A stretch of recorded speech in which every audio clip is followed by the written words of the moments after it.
don't know where we are. Where we're going. Where are we going?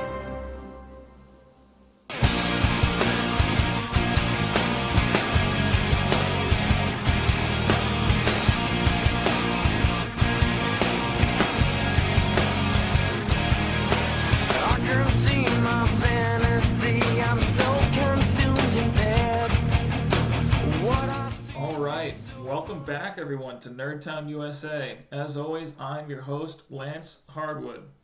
Before we get started, I would like to personally thank each and every one of you for the unbelievable response to my interview with Harrison Ford. I know he doesn't do a lot of media, and the fact that he sat with me for over 3 hours is an experience that I will never forget. Thank you, Harrison, and thank you all for watching and coming back to my channel.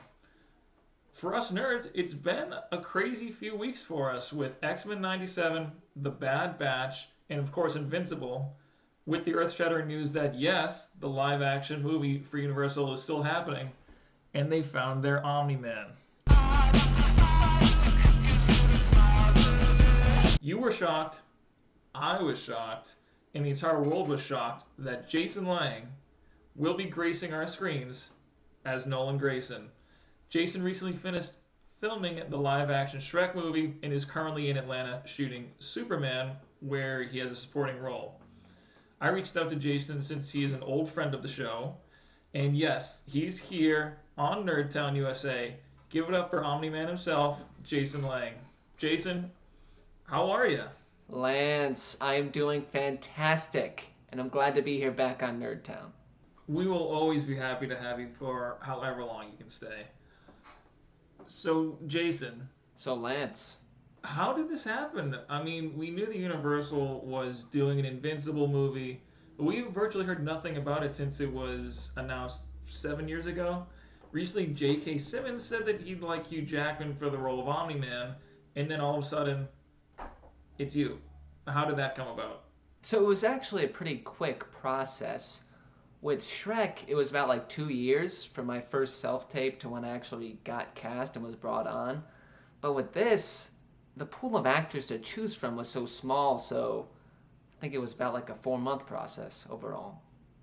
Just a preference from the director to not see many people, or the studio? I'm sorry, I know you probably can't say much, but it's also interesting. For a character to be cast in a movie that publicly doesn't even have a director yet? Yeah, I'm not sure I'm allowed to say much on that front, you know. I don't want the snipers from Universal coming to get me. But there is a director. They are incredible. They fought for me. I wouldn't have gotten the part without them. And as for why not many other actors were considered and that it was a small pool to choose from, you will not get a straight answer from anybody. But Lance, because I respect you, and because I respect Nerdtown USA, I'll tell you the truth. I appreciate you saying that. So there's this open secret in Hollywood that basically every man you see on screen with a mustache, it's not a natural mustache. I can't exactly say I'm surprised considering the mustaches we've seen over the years. Exactly. I'm not breaking news here. It's just no one in the industry talks about it. You know, all these guys, they go on these shows and they say they're on the typical mustache diet, the broccoli, the chicken, the brown rice. But if you know anything about hair follicles, you know what they're saying is just nonsense. The timetable in which they grow these mustaches is just not possible. Now, Lance, be honest. I always am. Would you look at these men any differently if they told you the truth? No, of course not. This isn't a mustache growing competition. Exactly. So I don't get the smoke and mirrors at all. No one would care. But as you can see, I currently have a mustache. Looks great. Thank you, Lance. After being called ugly for 12 hours on set today, that's very kind of you, so thank you.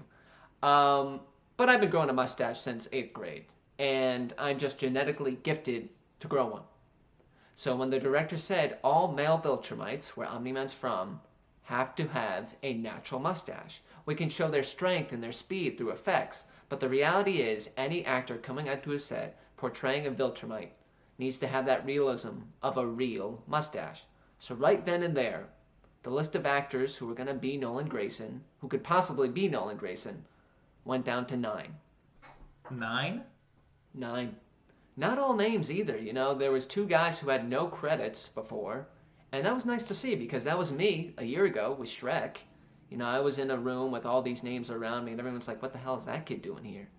But I thought I did a good job of sort of bringing them into the fold, and I don't know, there was like a nice camaraderie between the 9 of us, mustache and all. How many rounds of auditions? Just 2. Just trying to think back to what exactly. Oh yeah, so it was like a weekend in November, the 9 of us, and by the end of that weekend, it was just 2, me and another actor. And then we were brought back in January, and then again in March. And I can't really give away much, but suits may have been worn, and holograms may have been involved, but I'll just leave it at that. Come on, you have to elaborate. All right, for you, Lance, and Nerd Town, I'll give you a little scoop. So we each got to wear an Omni-Man suit, and basically the final hurdle in this audition process was recreating the Omni-Man vs. the Guardians fight with a mix of stunt performers and holograms. It was nuts. This sounds like the coolest thing I've ever heard. So the other actor and I had a lot of time to train after we were seen in January by Universal and everyone. And when we got there, wearing the suits, it was incredible to see the blending of the tech, the practical of this great set, and the stunt performers who were so talented, to say the least. I mean, they really carried us.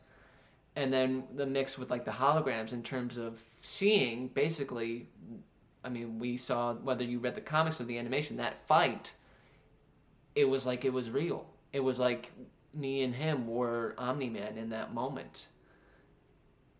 And it was like the highlight of my life, and I didn't really care if I even got the job.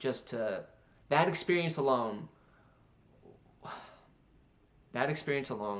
was incredible. And I didn't really think I got the job, to be honest. I thought he got it. Really? The other actor crushed it. So we actually performed at the same time. This process with the holograms and everything was so intricate that we just ran through the fight a bunch of times, and him and I would pop in and out at different points in the fight. So we would each do the whole fight, but not at the same time. I don't know if that makes sense, but yeah, so like taking out Red Rush or all these other things, like we'd pop in and out throughout the entire day. And it was like him and I were like a tag team, and it was this handicap tag team match, and him and I just collectively were kicking a whole bunch of ass. How exhausted were you when it was all over? Unbelievably. Even with all the training, months of training, him and I were exhausted. When Omni-Man collapses at the end of the fight, it did not take much acting. That was a long, long day, but again, so rewarding. And if that was the end of it, if I never was Omni-Man or never even like brought into the Invincible world again, life made, honestly. What a shared experience to have with somebody else. Do you keep in contact with that other actor, or is it too awkward? We text every now and again, and I'm not saying that just to say that. I mean, I would consider us friends. Why do you think the director chose you? That's an interesting question. I'd honestly say it's probably my age. The other actor is a little older than me. And with Viltrumites aging so slowly as they get older, I think what they really wanted was to like de-age someone until they're ready. And then when they're ready, they don't have to do anything. And it's sort of like this possibly 10 to 20 year journey they want to take. And I don't know if I'm giving away too much, but yeah, they possibly want to like build up the Invincible universe. And I think a younger actor made that easier for them to decide between us. It was like, all right, well, this guy won't be 60 in 20 years, so they went with me, I guess. So they're looking for a big commitment, maybe a prequel before Nolan comes to Earth? Hey, you said it, not me. Jason, if you don't mind, before you go, I've got to ask, can we get a little preview? You want a little Omni-Man for Nerdtown USA? If you don't mind. All right, Lance, for you. And by the way, that Harrison Ford interview? Incredible. I can't believe you got him so emotional. Neither can I. I haven't looked at the script recently, so if these lines are off, comment section, don't come for me. But yeah, all right, here we go. Whenever you're ready. And here we go. Do you really think you can stop me? All right, that's all you're getting. That is all you're getting. Holy shit. How was that? Was that good? Good? You are going to kill it. I'm so happy for you. Thank you, Lance. I really do appreciate that. Hey, Jason, before you go, I just got an email from J.K. Simmons. Just now. What's it say? It's a voice recording. I don't know. It's just audio with the caption, "Play this for Jason Lang." Huh. You gonna play it? Yeah, sure. I mean, I literally just got this email. All right, here we go. If you deliberately sabotage my character, I will fuck you like a pig.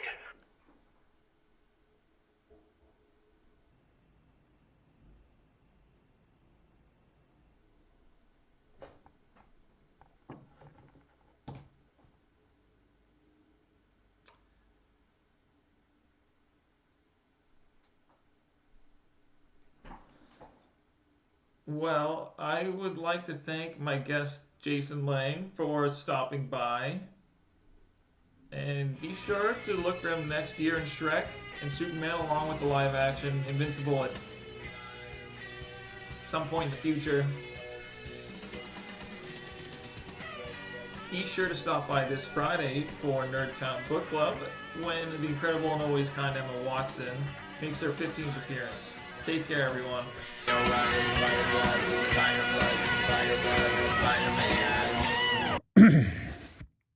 And, Take all the time you need. We're just grateful to have you.